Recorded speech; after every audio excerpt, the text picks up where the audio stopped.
नमस्कार दोस्तों, मैं डॉक्टर प्रवीण गर्ग। आज मैं आपके सामने एक बहुत ही इम्पोर्टेंट टॉपिक डिस्कस करने जा रहा हूं, जिसका नाम है आई फ्लू और जिसे मेडिकल टर्म में बोलते हैं कंजक्टिवाइटिस।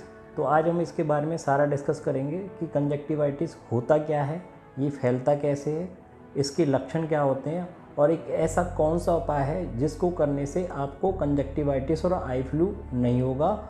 और अगर किसी मरीज़ को, पेशेंट को कंजक्टिवाइटिस और आई फ्लू हो जाता है तो उसका इलाज कैसे करेंगे। तो सबसे पहले हम डिस्कस करते हैं कि कंजक्टिवाइटिस अगर किसी पेशेंट को हो जाता है तो उसके क्या क्या लक्षण होते हैं और उसके क्या सिम्टम्स होते हैं। अगर किसी पेशेंट को कंजक्टिवाइटिस हो जाता है तो सबसे पहले उसकी आंखों में हो सकता है कि आंखों में खुजली हो, उसकी आंखें लाल हो जाती हैं, उसकी आंखें चिपक जाती हैं, आंखें सूज सकती हैं। अगर पेशेंट रात को सोता है और जब सो के सुबह उठता है तो हो सकता है उसकी आंखों में भीड़ आने लगे, उसकी आंखें चिपक जाएं, पलकें चिपक जाएं और हो सकता है उसकी आंखों में सूजन भी आने लगती है। अभी जो कंजक्टिवाइटिस हो रहा है वो इतना ज़्यादा सीवियर और एक्यूट है कि पेशेंट को इसमें 3 से 4 दिन नहीं लगते। पेशेंट रात को आराम से सोता है, जब सुबह उठता है तो उसकी आंखें लाल हो जाती हैं। 24 से 48 घंटे में इसमें सिम्टम्स आने लग जाते हैं। तो इस तरह से कंजक्टिवाइटिस के लक्षण होते हैं। अब दूसरी बात, ये कंजक्टिवाइटिस आई फ्लू फैलता कैसे है। कंजक्टिवाइटिस जो मेडिकल टर्म में इसे कंजक्टिवाइटिस बोलते हैं, इसे बोलते हैं इन्फ्लामेशन ऑफ कंजक्टिवा।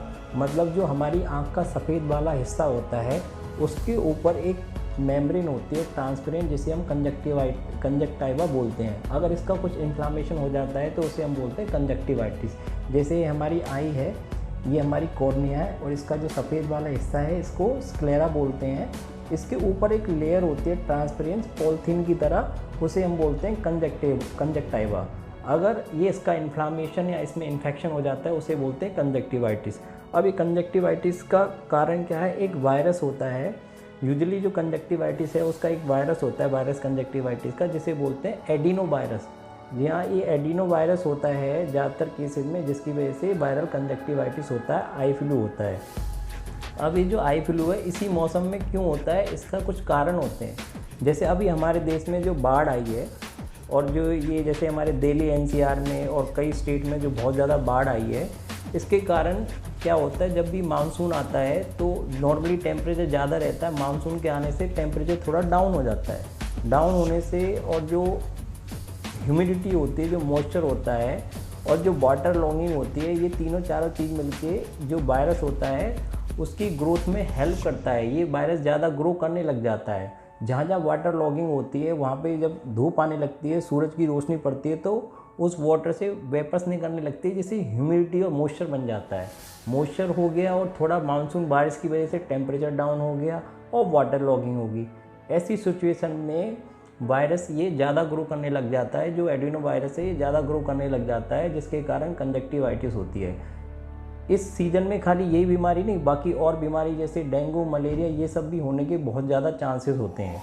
अगर किसी एक मरीज़ को कंजक्टिवाइटिस आई फ्लू हो जाता है तो उससे दूसरे मरीज़ को होने के चांसेस बहुत ज़्यादा बढ़ जाते हैं। ऐसे ये वायरस धीरे धीरे ग्रो करता रहता है, एक आदमी से दूसरे आदमी में, दूसरे तीसरे में, ऐसे ऐसे पूरी सोसाइटी को, पूरी सिटी को और पूरे स्टेट को इन्वॉल्व कर लेता है। तो इस तरह से कंजक्टिवाइटिस फैलती है। अब इसको अगर रोकना है तो रोकने के क्या उपाय, एक सिंपल मैं आपको एक उपाय बता रहा हूँ जिससे आपको कंजक्टिवाइटिस होएगा नहीं। कंजक्टिवाइटिस रोकने का, आई फ्लू रोकने का एक ही सबसे अच्छा इलाज है, वो है रेगुलर हैंड वॉशिंग। आप अगर बार बार हाथ धोते रहोगे तो आपको कंजक्टिवाइटिस नहीं होगा।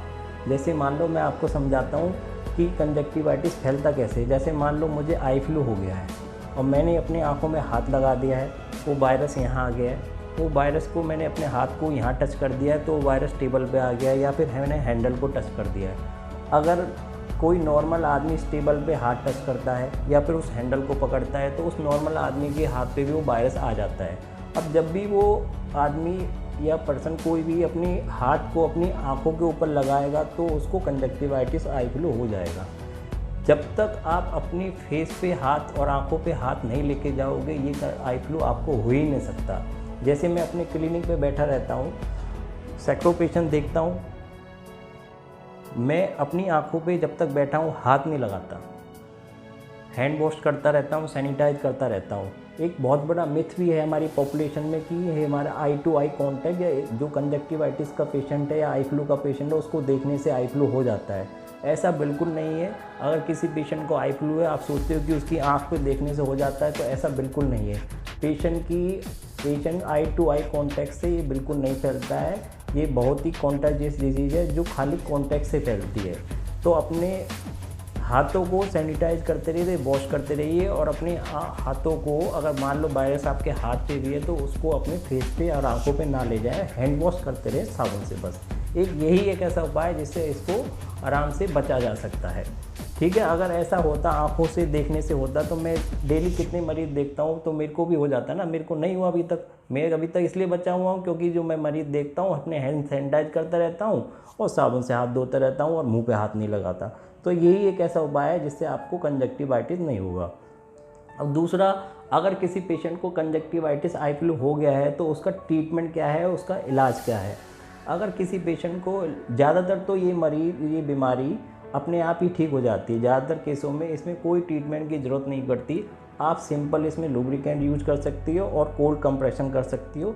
बर्फ़ लेके उसको पॉलीथीन में बंद करके उसके ऊपर साफ कपड़ा लपेट के उसको आप कोल्ड कंप्रेशन कर सकते हो। सुबह से शाम तक 3 बार आप इसको यूज़ कर सकते हो। हाँ, अगर किसी पेशेंट को आँखें लाल हो रही हैं, अगर उसको ढीड़ आ रही है, वो भी येलो कलर की ढीड़ आ रही है या ग्रीन कलर की ढीड़ आ रही है, या फिर पेशेंट को धुंधला दिखना शुरू हो गया है, या फिर उसे लग रहा है कि उसके बहुत ज़्यादा सिम्टम्स बहुत ज़्यादा हैं, तो पेशेंट लापरवाही ना बरतें, सेल्फ मेडिकेशन बिल्कुल ना करें। अपने नज़दीक वाले किसी अच्छे डॉक्टर ऑप्थेल्मोलॉजिस्ट को जाके दिखाएं, इलाज कराएं। तो यूजुअली ये जो कंजक्टिवाइटिस है सिंपल एंटी इन्फ्लामेटरी और लुब्रिकेंट से सही हो जाती है, बट अननेसेसरी एंटीबायोटिक का इस्तेमाल ना करें। एंटीबायोटिक का इस्तेमाल अगर करना है, कोई भी अगर दवाई का इस्तेमाल करना है, तो उससे पहले आप अपने नियरेस्ट और ऑप्थेल्मोलॉजिस्ट और आई सर्जन को दिखाते रहें और हैंड वॉशिंग करते रहें। आपको कंजक्टिवाइटिस नहीं होगा।